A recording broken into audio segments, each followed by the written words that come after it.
meu povo lindo! Vamos começar segunda-feira já de boa com leis de Kepler. E aí vamos começar a brincadeira, né? Seguinte, deixa eu botar aqui, beleza. Então é o seguinte, quando a gente fala de leis de Kepler, né, o que está acontecendo aqui? Qual é a brincadeira? A brincadeira é o seguinte, para a gente começar aqui com a lei de Kepler, a gente precisa o seguinte, a gente precisa analisar as teorias, né? Então, vão existir algumas teorias aqui bem legais. E é o seguinte, na antiguidade, alguns povos faziam o seguinte, né? Eles faziam as observações do movimento dos astros, né? E eles percebiam que as irregularidades disso. Então eles fizeram o seguinte, eles dividiram, por exemplo, o ano em aproximadamente 365 dias. Só que é o seguinte, foi passando o tempo e essas civilizações fizeram o quê? Elas observavam e descreviam esses movimentos. Mas e na hora de propor teorias? Ninguém ia propor nenhuma teoria, né, que explicasse esses movimentos observados. Então, os povos observavam, né, separaram o ano em 365 dias, né, que é o que nós temos hoje, mas vamos fazer a teoria com relação a isso? A princípio ninguém fazia teoria nenhuma, só observava e deixava ali.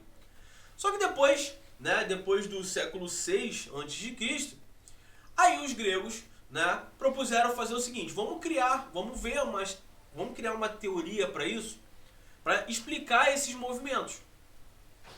E aí surgiu a principal teoria, né, a principal proposta que foi feita por eles, era fazer o seguinte, vamos dividir em dois grupos. Que grupos são esses? Geocentrismo e heliocentrismo, ou seja, esses grupos geocêntricos e heliocêntricos. Mas, tá, foi dividido em dois grupos. Mas o que significa, na verdade, geocentrismo e heliocentrismo? Bom, na teoria geocêntrica, a gente tinha o seguinte, a Terra ficava no centro do universo. Então, a gente tinha a Terra no centro do universo, e aí, né, os outros planetas ficavam em torno da Terra. Então, esse geocentrismo, o geo significa a Terra e o centro, ou seja, a Terra no centro dos astros. E aí, todos os demais astros estavam girando em torno da Terra. Beleza, então essa foi a primeira teoria que foi criada. E aí, vem logo em seguida a outra teoria, que era a teoria heliocentrista.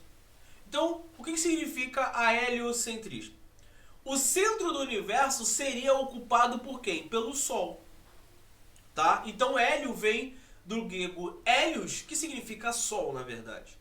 E a Lua, a Terra e os outros astros e acabam girando em torno de quem? Do Sol.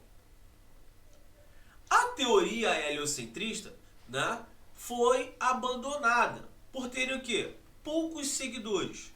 Uma vez que era muito difícil naquela época a gente aceitar a ideia, né, que a Terra se movia.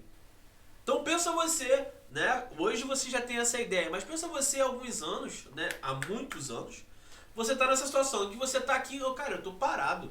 Eu não estou sentindo nenhum movimento aqui de rotação nem nada. Como assim, cara, eu estou me movendo? Não tem muito a ver essa teoria, não. Agora, que o centro está a Terra está no centro e o restante está girando, faz sentido para mim, porque em determinada situação eu vejo a Lua numa posição, vejo a Lua em outra posição, vejo a Lua em outra posição, vejo o Sol em outra posição, vejo os outros astros se movendo, então, cara, a gente está no centro e eles estão girando. Outro fato importante foi que o nosso querido Aristóteles, né, o cara muito sinistro, tinha um prestígio enorme na época, então ele defendia a teoria geocêntrica. Então vamos pensar o seguinte, tem um cara, né, que ele tem um prestígio em relação a vários ramos, então, tanto na parte de matemática, tanto na parte de física, tudo isso o cara era genial. E esse cara ele colocou em prática a teoria geocentrismo. Então, já que eu não tenho muita ideia, cara, ele é o foco da parada. Então, ele é o cara que eu vou seguir. Só que no século II surgiu a teoria geocêntrica, que dominou o pensamento ocidental até o século XVI, né? Que aí foi quando entrou o nosso querido Ptolomeu, né? E aí o seguinte, o sistema geocêntrico de Ptolomeu. Então, deixa eu diminuir aqui. Deixa eu botar aqui. Então, o teorema, né, o sistema geocêntrico de Ptolomeu funcionava assim. A gente tem uma figura aqui do modelo geocêntrico anterior a Ptolomeu. Então, a gente tem a Terra, temos a Lua, Mercúrio, os astros, né, todos ali em volta da Terra. Então, nesse modelo, a Lua e o Sol e os outros planetas conhecidos na época, claro, hoje nós conhecemos vários e vários planetas, mas na época só tinha a ideia desses caras, que tinham uma dimensão maior para que a gente pudesse visualizar. E aí eles teriam, primeiramente, órbitas circulares em torno da Terra, tá? Que não era considerado planeta, com movimentos uniformes. A circunferência mais externa seria uma casca esférica onde estariam fixadas a estrela, né? As estrelas. Então, nós teremos a Terra, a Lua, Mercúrio, Sol, todo mundo ali girando com movimentos uniformes, tudo bonito. E a parte mais externa era a esfera onde se localizavam as estrelas que estavam mais distantes. Beleza.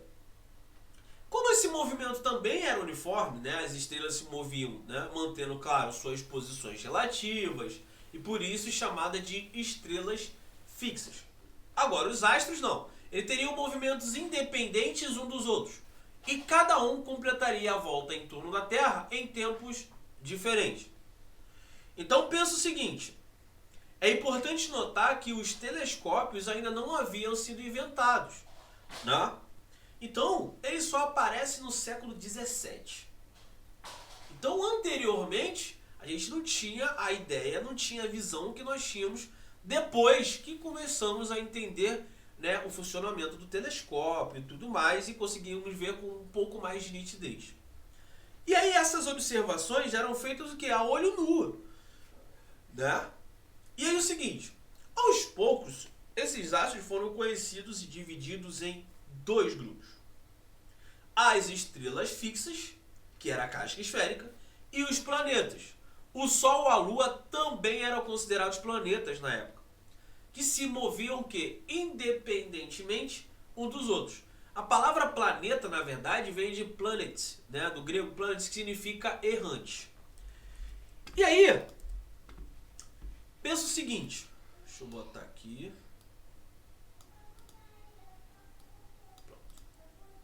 No entanto, a gente acaba verificando que o modelo da figura não explicava, né, então, os observados movimentos dos planetas. E aí veio Ptolomeu e introduziu várias modificações na teoria. Para quê? Para aprimorar o modelo, para tentar explicar, né, esses movimentos. Uma das modificações feita foi, cara, a introdução do epiciclo para alguns planetas. Então, epiciclo. Calma aí. Então aqui na situação a gente tem a Terra, né? A gente tem ali o ponto A, que é o epicentro, o epiciclo, e o planeta. Então ele pensa da seguinte forma, a Terra está ali, esse planeta ficava girando, né? O epicentro ia mudando de acordo com esse raio, ó. Então o epicentro ia acabando aqui, ó, ia mudando. À medida que esse epicentro ia mudando, o que acontecia? Esse planeta ele continuava fazendo esse movimento, ó. E aí, o que acontece? Com essa modificação, o planeta não orbitaria diretamente a Terra em uma trajetória circular, mas se moveria em órbita circular em torno do próprio ponto A, que é o epicentro. E o epicentro, por sua vez, teria uma órbita circular centrada na Terra. Então, para a órbita em torno do ponto A foi o nome epiciclo, e a órbita do ponto A em torno da Terra foi dado o nome de deferente. Então, a gente já tinha aquela ideia anteriormente, a Terra, os planetas circulando em movimento uniforme. A ideia agora com Ptolomeu já mudou um pouco, ele fez algumas alterações. Então ele já disse, olha, O planeta ele acaba girando sim, mas na verdade o que vai girando uniformemente é o epicentro desse planeta. E ocorre o movimento de epiciclo desse planeta à medida que ele vai se deslocando no deferente. Beleza. E aí logo em seguida, né, a figura, né, ilustra um dos casos em que foi necessário recorrer a mais de um epiciclo para explicar o movimento do planeta. Então a gente tinha a primeira situação em que a gente tinha o epiciclo, né? Tinha um epiciclo, tinha aquele nosso ponto A, né? A gente tinha o nosso ponto A que era o epicentro. E aí ele tinha esse movimento, mas mesmo assim ainda não batia. Mesmo assim ainda não batia. Então o que ele fez? Ele criou um segundo epiciclo.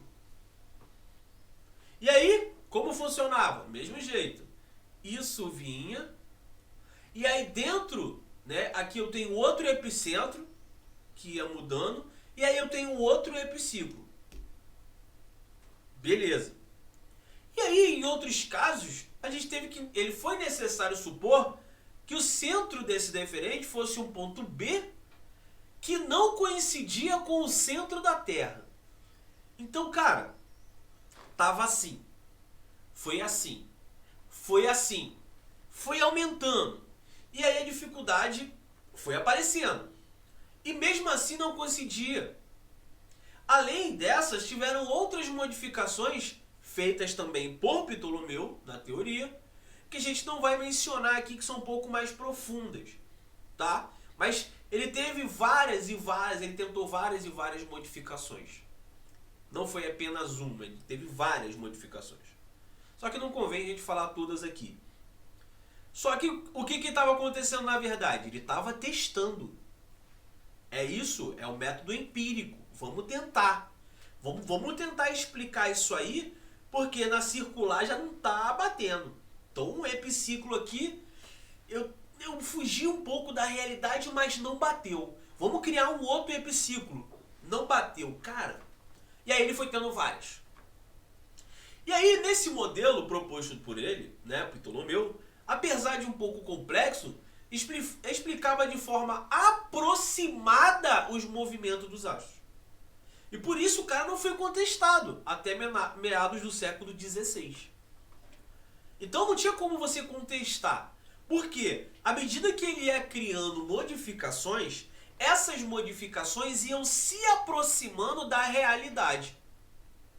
Era a realidade até o momento? Não era, mas ia se aproximando. Então, como é que eu vou contestar um cara desse? E aí veio o modelo heliocêntrico de Copérnico.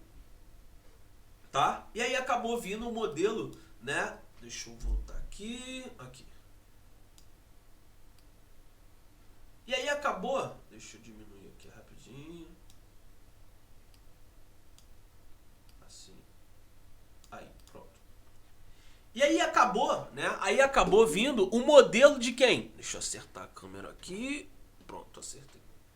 E aí, o modelo heliocêntrico de Copérnico. Como é que veio? No século XVI, esse cara aí, né, esse monge polonês, também super sinistro, apresentou um modelo de movimento dos astros. E aí essa figura representa um esquema simplificado proposto por ele, né, Copérnico, com os planetas orbitando o Sol.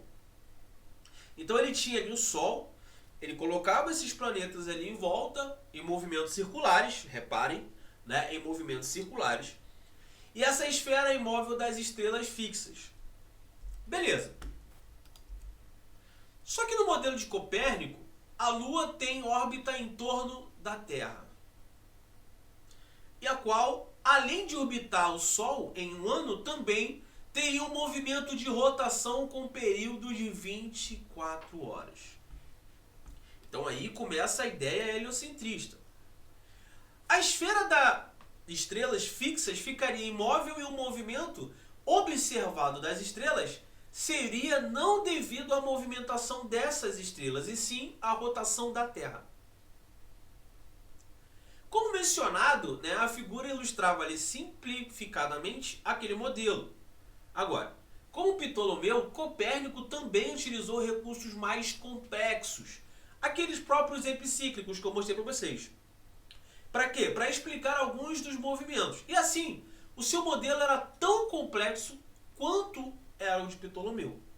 Outra característica comum aos dois modelos é que ambos explicavam apenas aproximadamente os movimentos dos planetas. Eles se aproximavam da realidade, mas ainda assim, ainda não era aquela realidade que a gente conseguia visualizar a olho nu, né? E aí o seguinte, leis de Kepler. E aí veio o alemão Johannes Kepler. Johannes Kepler. Tô falando que o inglês tá ficando bom, pô. Ele criou uma teoria mais precisa e, acredite, mais simples que as teorias de Ptolomeu e Copérnico. Essa teoria foi publicada na forma de 3 leis, tá? Hoje sabemos que essas 3 leis estão corretíssimas. Então, a gente começa com a brincadeira lá com Ptolomeu. Ptolomeu vem e fala, ó, eu acho que é isso. Não é isso não. Vou botar isso aqui, eu acho que é isso aqui. Putz, tô chegando próximo, mas ainda não é. Vou criar mais uma modificação aqui. Pum. Logo em seguida, século XVI, vem Copérnico e fala, calma aí, eu acho que não é assim não. Eu acho que o Sol tem essa função. Eu acho que os planetas giram em torno, e tem mais. A Lua, ela gira em torno da Terra. E outra coisa, a Terra tem um movimento de rotação no próprio eixo.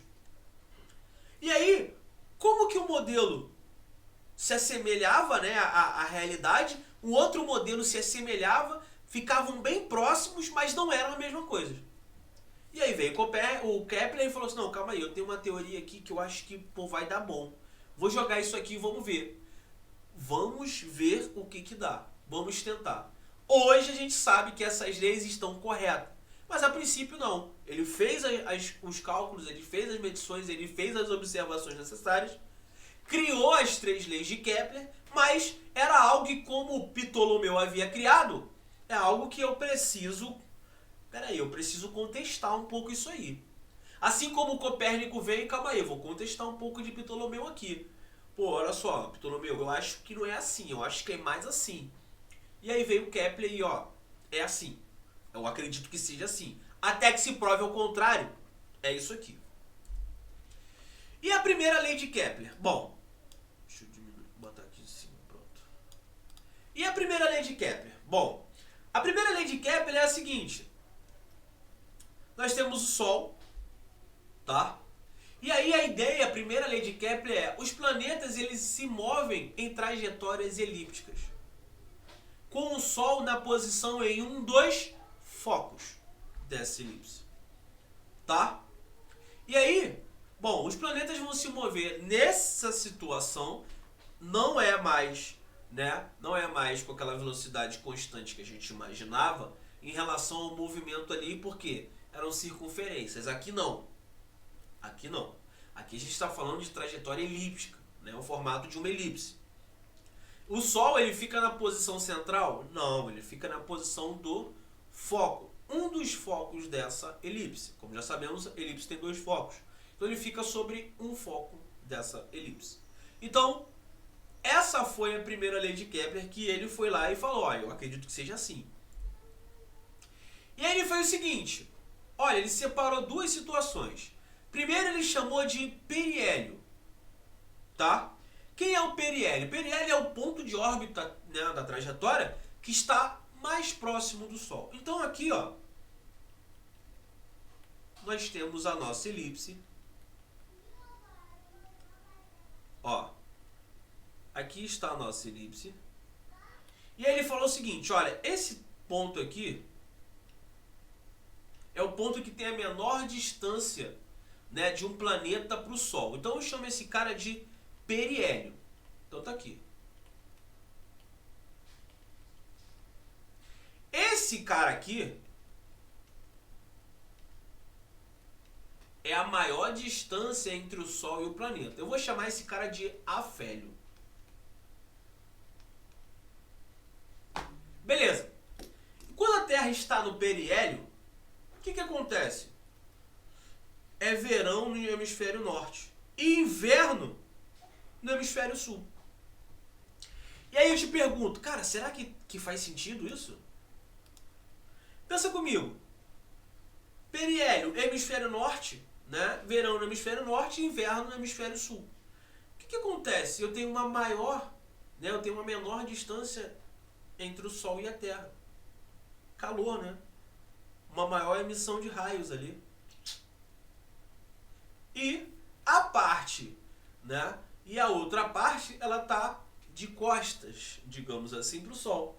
Logo, tem menos incidência dos raios.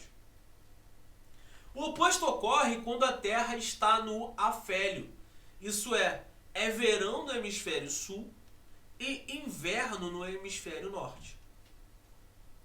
Apesar disso, né, dessa órbita ser elíptica, a órbita da Terra possui pequena excentricidade. Isso é, a trajetória é praticamente circular.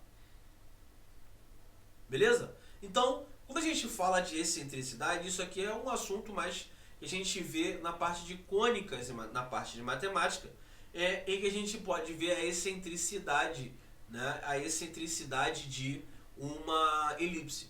Quanto maior essa excentricidade, mais achatada é o formato da minha elipse. E quanto menor for essa excentricidade, mais ele se aproxima de uma circunferência. Beleza? E aí o seguinte, desse modo não deveria existir muita discrepância, né, entre as diferentes, né, épocas do ano. Só que o eixo de rotação da Terra é inclinado em relação ao plano de órbita e essa inclinação causa as diferenças, né, das estações do ano. Então a maior diferença por causa dessas diferenças de estações do ano é por causa da inclinação da Terra em relação ao plano de órbita. Agora, as órbitas dos planetas estão aproximadamente contidas no mesmo plano. Ou seja, esse plano preto que eu coloquei aqui, esse plano escuro, é como se ela estivesse praticamente no mesmo plano. Tá? Sendo a órbita da Terra chamada de plano da eclíptica, movimento de uma eclipse ali. Como já mencionado para a órbita da Terra, as órbitas, apesar de serem elipses, têm pequenas excentricidades. Isso é, são quase circunferências, como eu havia falado. Então, ó, a figura abaixo representa os 8 planetas conhecidos e o movimento que fazem em torno do Sol. Então, olha isso aqui. Aparentemente, a gente olha para essa figura, né? A gente olha para essa figura aqui e já... Opa, calma aí. Isso aqui é uma circunferência. Não, não é uma circunferência. Tá? É próximo de uma circunferência. Mas isso aqui é um movimento elíptico. Beleza? Então, nessa época, né? Na época de Kepler, os planetas Urano e Netuno não eram conhecidos. Plutão também não. Também, até o ano de 2016, né, 2006, admitia-se Plutão como um planeta do Sistema Solar. Só que, depois de um tempo, né, em um congresso da União Astronômica Internacional, realizado naquele ano, ficou decidido por quê? Por ter características diferentes dos outros planetas, Plutão passaria a categoria de planeta anão. Então isso é importante? É importante. Tá? Então, vocês vão, materiais anteriores a 2006, vocês vão ver que, né, que Plutão ele acaba sendo descoberto depois desses aí, e é um planeta. Pequeno, mas é um planeta. Depois disso, né, nessa união astronômica aí, essa internacional que foi esse congresso que foi realizado, eles chegaram à conclusão que Plutão, na verdade, agora é chamando de planeta anão. Então, caso apareça algo relacionado a um planeta anão, lembre-se, nós estamos falando inicialmente de Plutão. E aí é o seguinte, logo né, a gente já viu a primeira lei de Kepler, ok, já foi, tá bonito. E agora vamos para a segunda. Qual é a segunda lei de Kepler? Bom, a segunda lei de Kepler, como ilustrado aqui na figura, a gente vai imaginar uma linha ligando o Sol a um planeta. Está aqui. Após o movimento do planeta, né, por exemplo, de P até P', como está aqui na figura, durante o intervalo ΔT de tempo, essa linha percorre uma região do espaço caracterizada por uma área, né? Tranquilo. Só que quando a gente calcula a área, né, dessa área, no caso dessa foi varrido ali, por vários intervalos de tempo, Kepler chegou à sua segunda lei. Ele acabou vendo que essa linha que liga o Sol ao planeta vale áreas iguais em intervalo de tempos iguais. Então ele acabou percebendo que isso aqui, né, ó, à medida que vai passando o tempo, ele vai varrendo áreas iguais em intervalos de tempos iguais, tá? Então ΔT, intervalos de tempos iguais. E aí, seguinte, uma consequência dessa lei é que a velocidade do planeta ela é variável. Ela tem que variar. E aí o seguinte, para mostrar essas consequências, a gente vai comparar a área 1 com a área 2. Então tá aqui a área 1 e aqui a área 2. Ou seja, para que essas áreas sejam iguais, o arco BC tem que ser maior do que o arco DE. Porém, se o planeta percorre esses arcos no mesmo intervalo de tempo, para que isso aconteça, eu preciso que a velocidade de um seja maior do que a velocidade do outro. Né? Como é que esse cara que tem uma área maior do que a minha vai fazer isso no mesmo tempo? Eu preciso que a velocidade de um seja maior do que a velocidade do outro. Então, a velocidade de um planeta acaba sendo variável. A velocidade aumenta à medida que ele se aproxima do Sol, ou seja, do periélio. E quanto mais distante a velocidade diminui no afélio. Ou seja, afélio V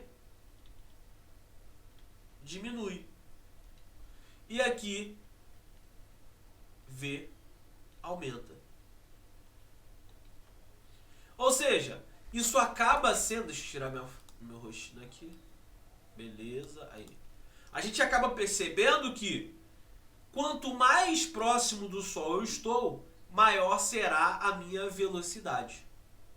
E quanto mais distante eu estiver do Sol, menor será a minha velocidade. Então, por exemplo, qual é a velocidade máxima que ele pode ter? É no periélio. Por quê? Porque é a menor distância entre o planeta e o Sol. Então ele tem uma velocidade maior. E qual é a menor velocidade possível? É quando ele está no afélio, ou seja, quando tem a maior distância possível. Daí a gente já leva em consideração que a velocidade e a distância acabam sendo o quê? Inversamente proporcionais. Tá? Então, de modo equivalente, o movimento de um planeta é acelerado à medida que vai para o afélio. Claro, se aumenta a velocidade, o movimento é acelerado. Tá? Quando vai do afélio para o periélio. Né? E quando a gente faz o movimento do periélio para o afélio, a velocidade diminui, ou seja, o movimento acaba sendo retardado. E de acordo com essa lei, é fácil perceber se a trajetória fosse circular, o movimento seria uniforme. Por quê? Se a gente tem um movimento circular, a medida que nós temos ali é o raio. Em toda a sua extensão é o raio, a velocidade ia acabar sendo constante. Né? A velocidade ia acabar sendo constante porque a distância entre o planeta e o Sol seria a mesma em toda a trajetória. Beleza? E agora, terceira lei de Kepler. E qual é a terceira lei? Bom, a terceira lei de Kepler, né, ele também encontrou uma relação entre o período de cada planeta, né, isto é, o tempo que o planeta vai levar para executar o quê? uma volta completa, ou seja, um período de oscilação ali, e a medida do semi-eixo maior, no caso R, da elipse da órbita. A relação foi essa daqui. Então, R é o cubo sobre o período ao quadrado. Isso acaba sendo constante. E essa relação, tá, gente, ela expressa o cubo da média da distância do planeta do Sol e o quadrado, né, do período da órbita de um planeta. Eles acabam sendo diretamente proporcionais. Por quê? Se isso aqui é constante, à medida que eu aumento esse raio, eu preciso que o período aumente. Então pensa o seguinte, se eu tenho uma circunferência desse tamanho e tenho uma circunferência desse tamanho, você acaba percebendo que essa circunferência, por ter um raio menor, eu consigo fazer uma volta nela mais rapidamente do que numa de raio maior. Ou seja, à medida que o meu raio aumenta, o meu tempo também tem que aumentar. Então eles são diretamente proporcionais. Beleza? E aqui na tabela a seguir, ele tinha apresentado os valores, né, de A, o período e a relação, né, dos 8 planetas que giram em torno do Sol. Mas eu acabei não colocando para otimizar nosso tempo. Porém, contudo, entretanto, todavia, vamos analisar um exemplo. E esse exemplo é o seguinte. A figura ilustra dois satélites, S1 e S2. Está aqui. Ó. Colocada em órbitas circulares de raio R1 e R2. Depois de a gente analisar a figura, a gente vai dizer o que é o correto aqui, na verdade. Bom, o que é correto aqui? Então vamos analisar. Pensamento aqui, vamos realizar essa brincadeira. Então vamos analisar aqui com calma. Então é o seguinte. Eu tenho em órbitas circulares. Eu tenho órbitas circulares de raio R1 e R2. Só que vamos analisar de acordo com as leis de Kepler que apresentamos aqui. Então, ó, a aceleração é nula para S1 e S2. Beleza. Então vamos deixar isso aqui em stand-by. Letra B. A velocidade de S2 é maior do que a velocidade de S1. Então vamos pensar o seguinte. De acordo com as leis de Kepler, a gente já viu que a velocidade de S2, no caso em relação a S1, a gente tem que essas velocidades acabam sendo o quê? Constantes. E aí, só que pensa o seguinte, acabam sendo constantes, mas cada um, S1 tem a sua e S2 tem a sua. E aí, quando a gente fala da velocidade de S2, a gente analisa agora a distância. E a gente já viu aquela situação do afélio, né, do periélio. E a gente já viu que o periélio, por estar mais próximo, menor distância, a velocidade acaba sendo maior. Então, se a gente for analisar em relação a S1, que está mais próximo da Terra, e S2, que está mais distante, a gente acaba vendo que, por estar mais próximo, S1 acaba tendo velocidade maior do que S2. Não é isso? Então, beleza. Então, já cancela essa daqui. A aceleração de S2 é igual à aceleração de S1. Cara, a aceleração de um, né, ser igual à aceleração do outro, errado também, né? Por quê? A aceleração nada mais é do que variação, né? Nada mais é do que variação de velocidade sobre o tempo. Tá? Então, a gente vai ter uma variação, né, em A diferente da variação No caso de S1 e de S2. Então essa aceleração não acaba sendo maior, né? Ela não é igual, ela não é maior. Só que a velocidade de S1 é maior do que a velocidade de S2. Por que isso? Né? Por quê? Porque S1 tem uma distância menor em relação à Terra. E a gente já viu pela relação de Kepler que quanto mais próximo eu estou, maior é a minha velocidade. Então acaba sendo a letra E. E aí, a gente volta na letra A. Mestre, a aceleração é nula para S1 e S2. E aí você poderia, né, se perguntar, cara, ali foi colocado em órbitas circulares. Tá. E aí foi falado que, se fosse realmente em órbitas circulares, você teria S1 o tempo todo com a mesma velocidade. Então, se você não tem variação de velocidade, você não teria aceleração. Só que eles foram colocadas em órbitas circulares. Mas nós já sabemos que não existe essa órbita circular.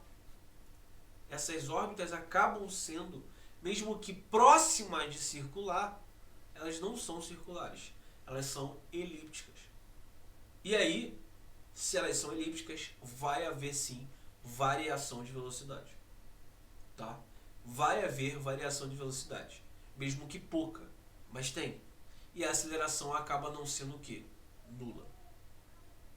Beleza? E aí, uma outra coisa, né? Claro, a gente vai considerar a órbita circular? A gente vai considerar a órbita circular, sim. Então, tecnicamente, não vai ter aceleração. E aí a maior dúvida, Bandos, a órbita circular não vai ter aceleração. Sim, mas a gente não trabalha só com um tipo de aceleração. O que faz com que esses satélites fiquem ali em volta da Terra? É uma aceleração que a gente conhece, que é a gravidade. Então, eu acabo tendo sim uma aceleração. Entendeu? Beleza? Tranquilo? Lembrando que ali nós vamos ter componentes, né? Nós vamos ter um tipo de aceleração, pode ser uma tangencial. Nós poderemos ter um tipo de aceleração que é uma centrípeta. Nós teremos uma gravidade, uma aceleração da gravidade. Ou seja, falar que é nula é diferente. Quando a gente pega, por exemplo, na letra C, com relação à aceleração de uma e de outra, a gente tem o fator raio, a da aceleração centrípeta. Os raios são diferentes, então como é que vai ter a mesma aceleração? Entenderam? Essa é a grande sacada da brincadeira aqui. E aí, nós temos esse outro exemplo que vai ficar para a sala. Esse outro exemplo que vai ficar para a sala. E aí, nós finalizamos a nossa brincadeira. Beleza? Então eu aguardo vocês daqui a pouco, tá?